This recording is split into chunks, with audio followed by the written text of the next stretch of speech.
in detail. How you view God helps you understand that, and then how you think God views you. Okay, we ready to try this one? All right, we're all hooked up here. All right, good. I have a coat on, so I'll clip it on my t-shirt. Is that okay, sound-wise? Huh? Okay. Get that one out of the way. All right, good. We'll get all wired up here. High-tech redneck. Amen. Okay, so tonight we close out with a lesson on the last part of the book of Romans. We went through chapters 1 through 8, which is the real doctrinal heart of the book of Romans. And then in chapters 9 through 11 we did yesterday afternoon, and many of you made that long drive to be with us. Thank you very much. It is a good long drive. I'm learning this highway system pretty well that comes out in this direction. And at any rate, we closed out yesterday afternoon talking about Romans 9 through 11, which answered the question of what about the Jewish people who didn't accept Christ, what really was going on there, and what were the issues. And then we get to chapter 12, all the way through chapter 16, and he builds on the doctrinal heart of Romans. He builds on the fact that God loves us, He's on our side, He's done incredible things to bless our lives.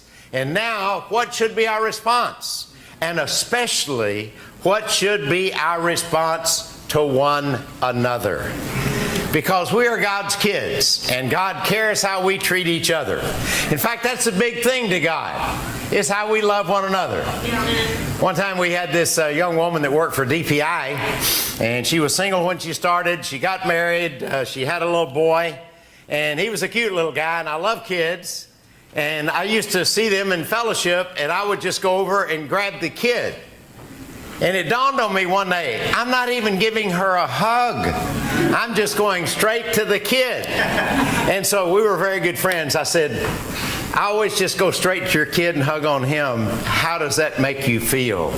And she just beamed, and she said, that's my son. It makes me feel wonderful. Amen. That's what really mattered to her. And I thought, you know, that's like God. That's what really matters to Him, is how we treat each other, right? Because we're His kids, and as long as we're really loving one another, we are loving Him. And that's how He takes it, and that's how He views it. So in Romans 12, we obviously can't cover all the rest of the chapters. They all have something to do with relationships. Every chapter, beginning in verse 12, our relationships with each other. But chapter 12 is a rather amazing chapter itself. And so we're going to focus on that one. This is your... okay. This is your ministry link here. You can see all this on video and everything.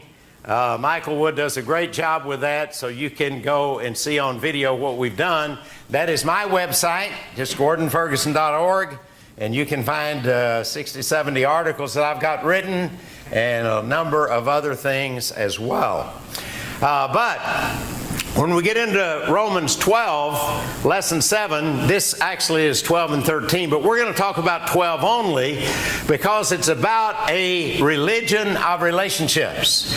Jesus said one time, the greatest command in the law was to love God with all your heart, soul, mind, and strength, and to love your neighbor as yourself. Amen.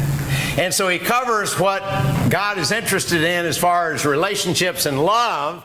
And Romans 12 amazingly covers those areas. Verses 1 and 2, he talks about what it means to love God with all our heart, soul, mind, and strength. And then in verses 3 through 8, he describes how to love or view ourselves. Most people don't know how to love themselves the right way. They do it the wrong way, the selfish way, the self-destructive way, rather than viewing ourselves as creations of God and instruments of God and children of God in the right way. And he covers that. And then in the rest of the chapter, he describes what it means to love our neighbors in the church and out of the church. So that is the basic outline. You can get it off the website, etc. But our relationship with God. The amazing thing, let me read a few verses. Therefore, I urge you, brothers, in view of God's mercy, to offer your bodies as living sacrifices, holy and pleasing to God. This is your spiritual act of worship. Do not conform any longer to the pattern of this world, but be transformed by the renewing of your mind. Then you will be able to test and approve what God's will is, His good, pleasing, and perfect will. Now, Paul has spent 12 or 11 chapters. He spent 8 of those chapters really pouring his heart out about God's love and God's concern and all He's done, trying to help us get the right view of God and His view of us.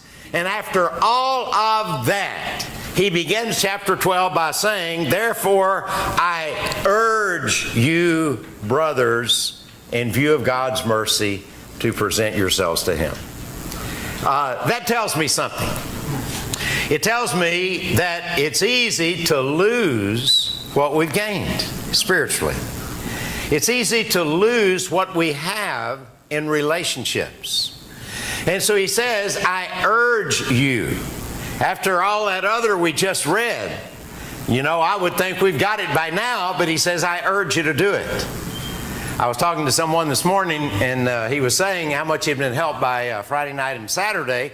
And I told him, well, still buy the book. And you have a bookstore set up here, and the brother said that he had several Romans books left. So there are a few here. I don't have any, but they're back there, okay? But I said, I still think you need to buy the book, because from time to time, I think you need to reread it. From time to time, Romans has got to come back into play. It's one of the most fundamental studies that we can possibly do. When we were back in Boston with the Sweeneys, Randy McKean was leading the church, and Randy's view was that we should go through as a church Romans about every 2 years, because we forget how great it is. We forget how much God loves us. We forget the unique way that Paul approached that subject in the book of Romans, and it's a book that I just have to go back to time and time again to keep me tied in closely with God. And so that tells me we need to do it, whatever it takes to do it. We all have different things that get to us spiritually. I'm one of these guys that when I get in a desert place, not talking physically, but in a spiritual desert place, I sometimes will go away by myself for a few days and just read books and read the Bible and do a lot of praying and listen to Christian music just by myself, and I get it all worked out. I've had some of the most amazing experiences. I've gone into times like that when I was so down that I wondered, is there any way to get out of this? And in 2 or 3 days, I was in heaven. Somehow I got to heaven with God. I mean, it was amazing. So whatever it takes for you to stay tied in tight to God, do it. Figure it out, get help, and do it. But he says he wants us to present our bodies as living sacrifices, and he tells us that is our spiritual act of worship. I remember being down in Texas one time. Going to move back there now, I guess. But I remember being in Texas one time, and the sign on this church I went to said, "We come together to worship." And I thought to myself, that's a really bad sign. If the only time you worship is when you come together, you got a problem. I think you ought to change the sign and make it read, "We come to worship together." We worship privately, and God says here, every day that we live is to be a sacrifice to Him. And honestly, as good as Sundays are, and as much as I love the music, I majored in music in college, as much as I love music and the service and being together and all of that, I think that the times of worship that are most important to God are what you and I are on Monday, Tuesday, Wednesday, Thursday, Friday, Saturday. That's the real us. That's us and God. This is us being encouraged, and we need that, and God knows that we need it, and that's why we have it. But those other days, God is asking for something from us and saying, you belong to me, and every day there is that spiritual act of worship given to me. And so the other days of the week, God puts a lot of stock in what we're like on those days. He then says, don't conform any longer to the pattern of this world, but be transformed by the renewing of your mind. Then you'll be able to approve and test what God's will is in your life. You know, it's interesting. We do have to renew our minds. That's what we're doing this weekend. Yeah. I forget to change the slides, but that's what we're doing, is we're renewing our minds. Or we were. There we go. Well, this thing's not working right. It's okay. Get it off the web. But at any rate, we renew our minds, but he says Christianity is never designed simply to be an academic exercise. Right. There are a lot of people that know a lot of facts about the Bible, but they don't know the writer of the Bible. They don't know the God of the Bible. And so he's saying here that when you do what God is asking you to do, then you'll be able to test it out and know it's true. That's John 7, that's John 8. John 8 is a verse that we use a lot. He talks about being set free, but it's by doing what you know. It's by holding to the teaching that it all fits into place. Right. Christianity doesn't make sense until you do it. There are a lot of people that study the Bible and don't get much out of it, but then when they start practicing it, they say, wow, that's cool. That actually works.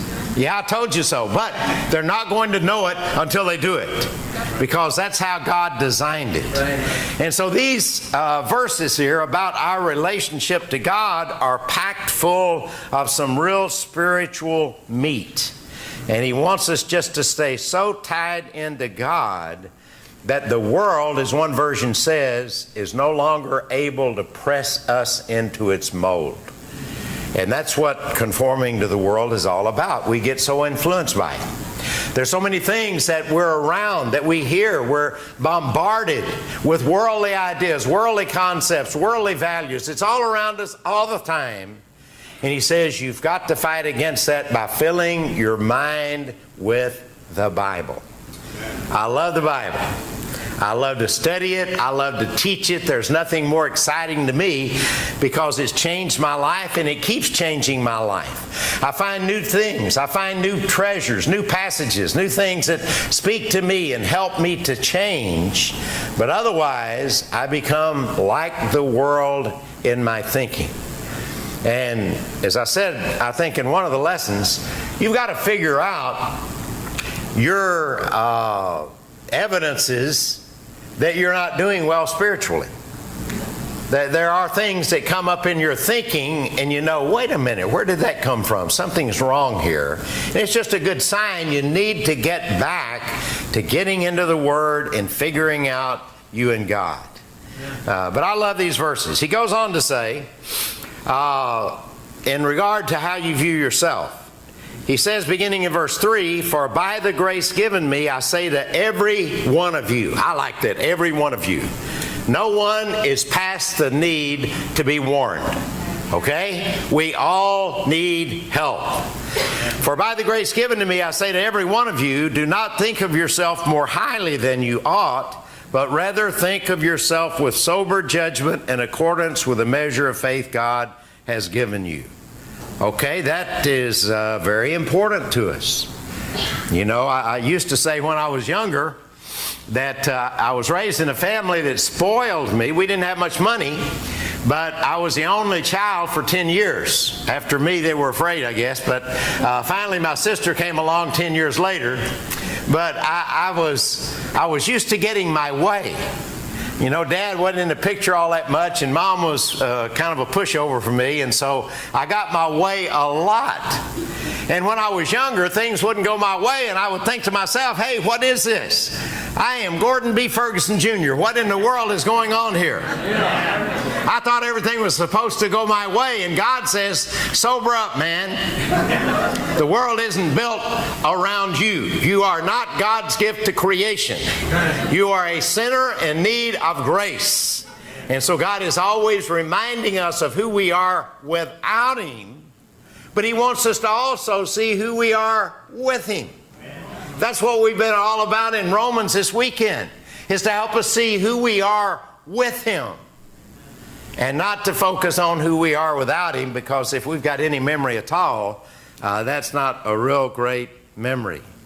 And so he says then to think of yourself with sober judgment. And then he says, just as each of us has one body with many members, and these members do not all have the same function, so in Christ we who are many form one body, and each member belongs to all the others. And then he goes on and talks about gifts, which we will in a moment. But this passage is saying that God created me for you, and God created you for me. And I say that for all of us, because we are the family of God. And we need each other. And sometimes we start thinking, well, I can make it okay on my own. And I've even heard some people say, regarding one of my favorite subjects of discipling, people say, well, you know, I've kind of matured to the point that's good for young Christians, but I don't really need that now. I've matured past that. Good. Will you teach me? Because I haven't. I need people in my life. I need people who know me. I need people who love me enough to challenge me and tell me what I really need to hear and what I'm not seeing about myself. I have blind spots. I see myself better than I used to. Got a number of very interesting stories about that subject. I see myself a lot better than I used to. And yet, I got with Kevin Maines. Last time I got a discipling time with him by himself. Our wives were with us the last time. Maybe that protected me. But anyway, the time before, Kevin pointed out something. We'd had this talk for a while. He said, by the way, bro, he said, got something here I want to share with you. Well, I knew something was coming that was unexpected. And he shared with me some things about me that I wasn't seeing. And I thought, wow, that's good. Because I couldn't see it. But once he said it, I thought, okay, that makes sense. That's quite in harmony with my sinful nature. I understand that. Thank you. I want people to help me grow.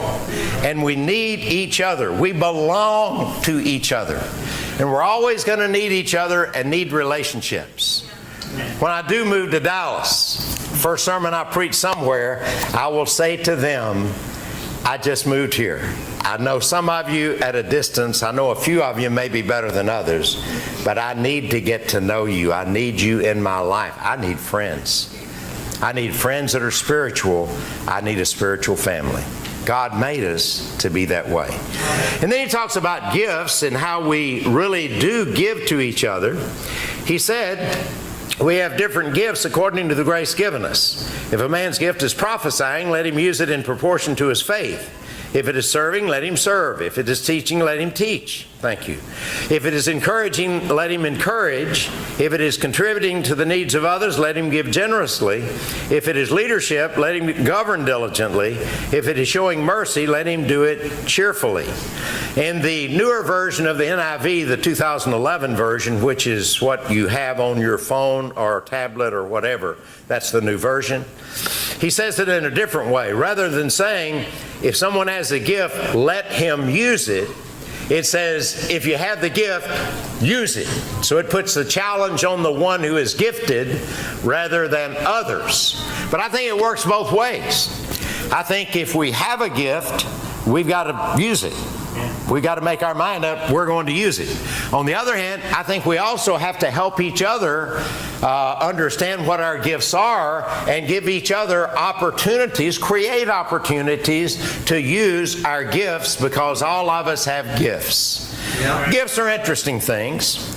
I've learned some about them as I've gone along. I learned, for example, in 1 Corinthians, that church had more gifts in it. They actually had a lot of supernatural gifts. They were the most gifted church we read about in the New Testament, and they were the least spiritual. So that's a little scary. That means that we can have gifts from God that He uses to bless others, that He can use even if we're not in a good place. Now, I know that as a preacher and a teacher guy. There have been times that the last thing I wanted to do was stand up and speak. There were times that I felt like, God, I don't deserve to get up and speak. I don't want to get up and speak, etc. And there have been many times when I prayed, God, help me for the sake of the people to exercise the gift and then straighten me out later, okay? And God's usually pretty good about doing that. We can have a gift of some type in which we cannot be doing great spiritually and it still works. That was true of the supernatural gifts in the case of Corinth. It's also true of what I call the upfront gifts, like teaching. This thing works. I don't know where it came from. You look at both sides of my family and you're thinking, where in the world did it come from? Because I don't fit well in my family. It's a very dysfunctional, weird family. I have murderers on both sides. People spent prison time on both sides. I mean, I've got quite a dysfunctional background. And so for me to have a gift that allows me to do what I do, it's just amazing. It amazes me. But God gave it to me to use. I feel very undeserving of it most all the time.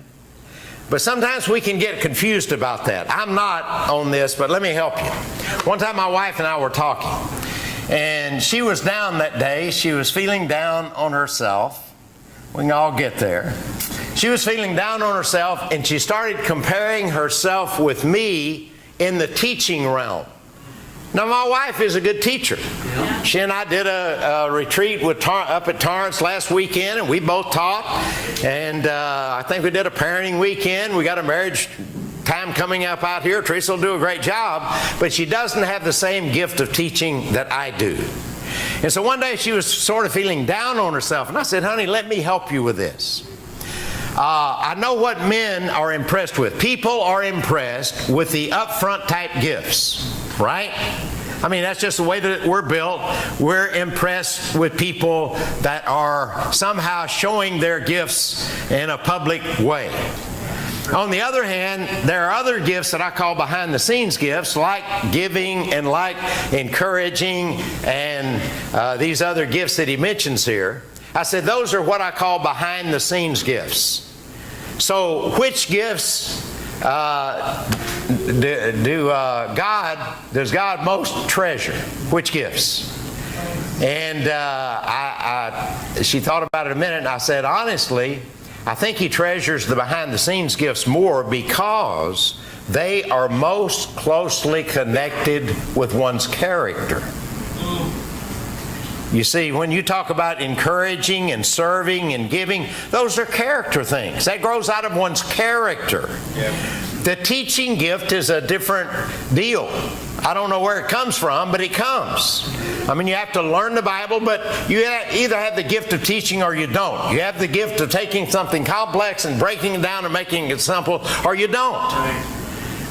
But that one is not nearly as connected with character as serving and giving and encouraging. And my wife has gifts in those areas that are blow away. I said on the day of judgment, I'd a lot rather be you than me. Not that I think God won't have a lot of grace on me, but I'm going to need a lot more grace than you. When it comes to character, her character is so much more spiritual than mine. I mean, I have to work at this thing to be spiritual. I have to stay close to God. I have to work. My wife works too, but it's just there anyway. She just makes it even better. She's just that way. She's all excited about God and loves Jesus and loves people, and she's sharing her faith. She hadn't been on staff for years, but I mean, she's out doing it every day. Right. And she's so excited about somebody she just shared with or somebody she just studied with. That's what she texts me about what she's doing when we're separated. She's got this study, and she got with Kimmy yesterday, and she had a discipling time with Mimi, Deanda, or whatever. you know, she's so excited about serving and giving and just loving for God. I've learned a lot from her. That's another thing about gifts. I may not have the gift of serving the way that she does, which I don't. She's got the gift. But on the other hand, the Bible does give me a responsibility for serving, doesn't it? Right. We're to serve one another. I mean, the Bible's clear about that. So the people that are gifted actually serve as examples to help the rest of us with our responsibilities. Does that make sense? Yeah. That's a great thing about people that are gifted. I love to be around people that have gifts, because in areas where I am not gifted, I learn from them. I imitate them. I try to become more like them, because God has gifted them in special ways. The main thing about gifts is this: we all have some, and they're different, and they need to be different. And we need to be grateful for others and their gift, but we need to be grateful for our gift. The thing that breaks my heart most as a leader is for any of God's children to feel like second-class citizens. That's right. That really hurts. Because there are no second-class citizens. Right. There's not one person in this room that's less important to God than me, or more important to God than me. Everyone is unique. Every one of us brings something to the kingdom, to the family of God, that is unique. No one can take your place. And you got to see that you're here for a reason. God has called you into the kingdom for a reason. And you're not less important than anybody else in this auditorium or anybody else's auditorium. You are unique, and you need to see it and accept it and thank God for it and feel good about it. Not in a puffed up, prideful way. He's already dealt with us on that one.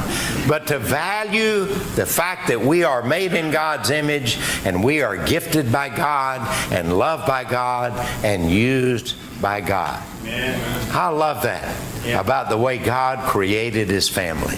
And no one else is like you. No one else even looks like you.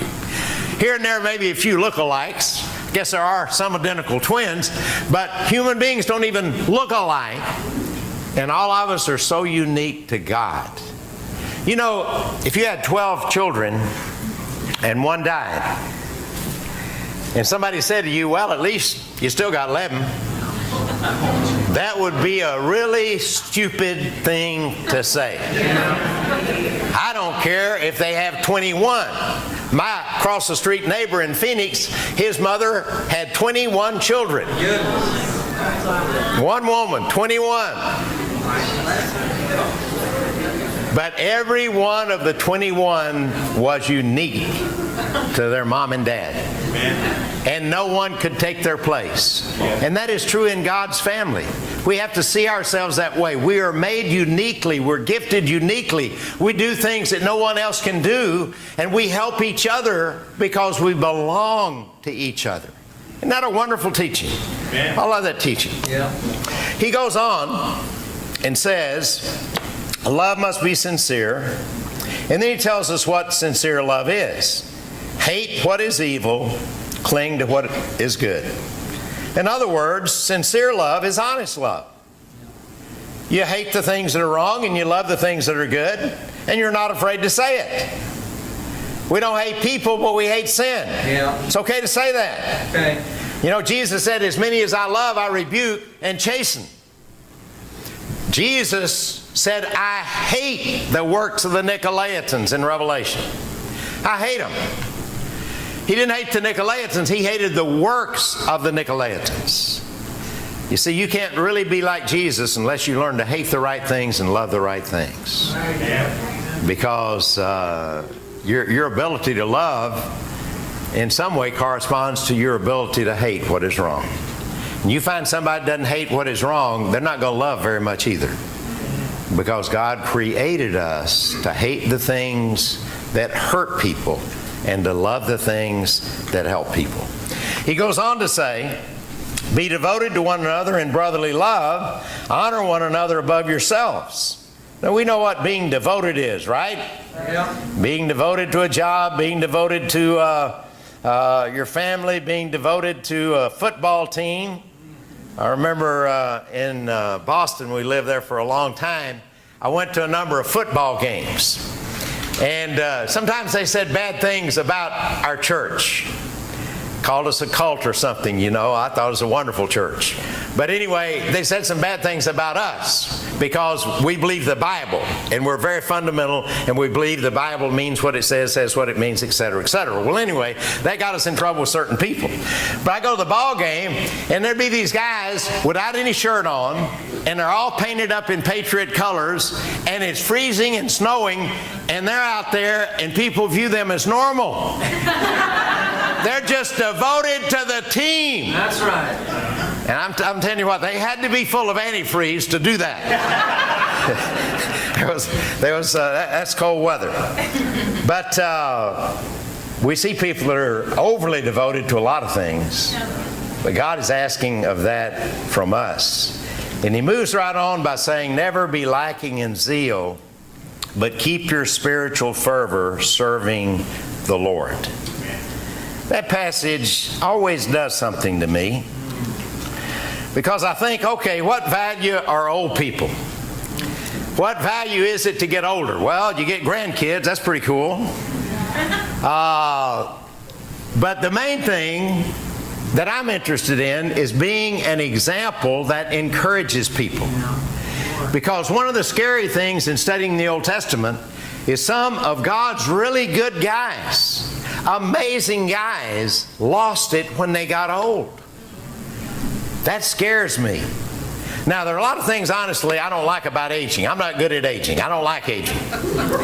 Next month's birthday month. Amen. 72. How did that happen? How in the world did that happen? I was 13 years old a few days ago, and now it happened so fast.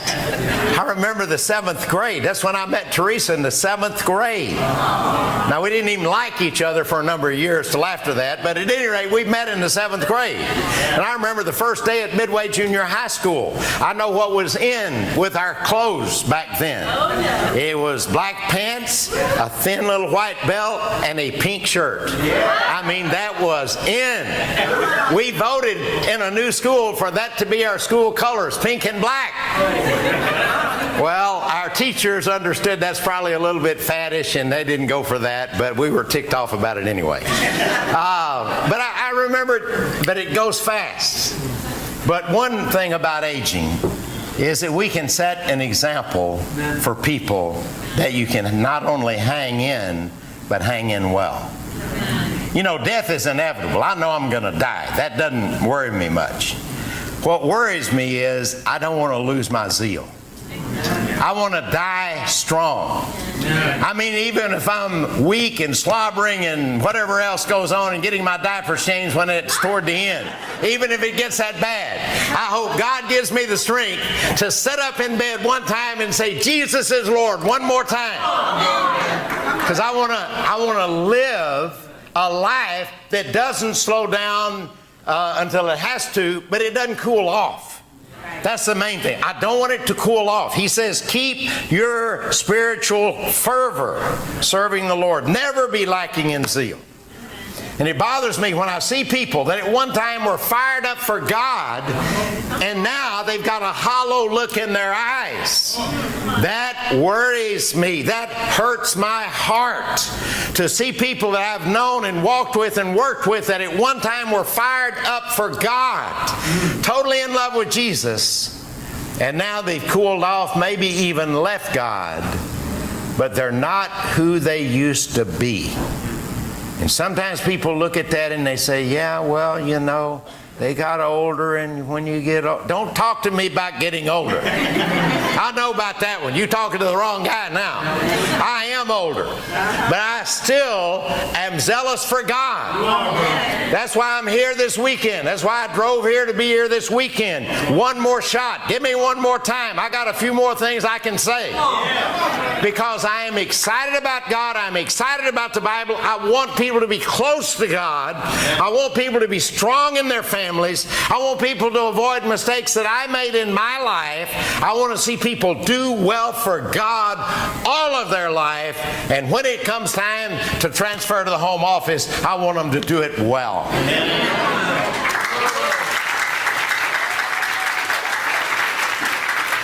And so he says, be joyful in hope, patient in affliction, faithful in prayer. You know, one of the statements, obviously perseverance is a big one. But he goes on down and talks about blessing those that persecute you and don't fight fire with fire. But he says, rejoice with those who rejoice, mourn with those who mourn, live in harmony with one another. Do not be proud, reminds us again of the pride thing, but be willing to associate with people of low position. Do not be conceited. That statement, do not associate with people of low position. You know what that tells me? That tells me that in the church, we need help growing out of worldly thinking about how we value people. Because to me, I'm thinking, who is he talking about? People of low position. I don't know the answer to that. He says, be willing to associate with people of low position. I think we're all pretty low in the sense we're at the foot of the cross begging for grace and mercy. We are all sinners who need one another. And so when he says, associate with people of low position, I'm thinking maybe people haven't grown out of their worldly ways of thinking yet, and they need help to do that. Guys, we are so equal in God's sight. We are all God's children. That's what I love about our church. Is you walk into this place and you're going to see people that are different from each other. We've got all age groups. We got all sizes. We got all colors. We got all different backgrounds as far as education. We got people with a lot of money, people with hardly any money. We kind of have the gamut there. That's what I love about us, but no one is more important to God than anyone else. And they can't be to us in how we view each other. I love change. And I love diversity. That's one thing I love about life. I got to go to Hawaii a number of times when our son lived there and went snorkeling. And every time I would go, I would see so many different kinds of fish. Amazing, beautiful fish. And sometimes I would see one, wait a minute, I don't think I've ever seen that one before. That'd always be a new one. No matter how many times I did it, be a new one. Wouldn't it be a boring snorkeling? Who would go snorkeling if they all were one type? You think about the world of flowers. Outside our little patio there, we have yellow roses, we have red roses, we have gardenias, several things that somebody planted, thank them. We rent a condo owner maybe. But anyway, all of the different kind of flowers. I go for walks in the park to pray, and the bird watchers are over there. And they're taking notes, and they're taking pictures, and they're rejoicing in all the different kind of birds. I don't have a clue what all those birds are. I know the geese and the ducks. Those are the ones I like. They fly in and they make noise, and they're cool. The point is, if God had made every bird look alike or every flower look alike, what a boring world. Yeah. I talked to a guy this morning. He said, I was raised, or yesterday, he said, I was raised going to a church where everybody was black. I said, well, I was raised in a church where everybody was white. What a boring mess on either side. It's the differences that make us who we are. I mean, it would be a strange world if everybody was the same color and looked just alike. A bunch of zombie robots. They make movies about that. God made us diverse. I rejoice in our diversity. I told my black brothers for a lot of years, I got some black in me. I got too much soul to be a white man.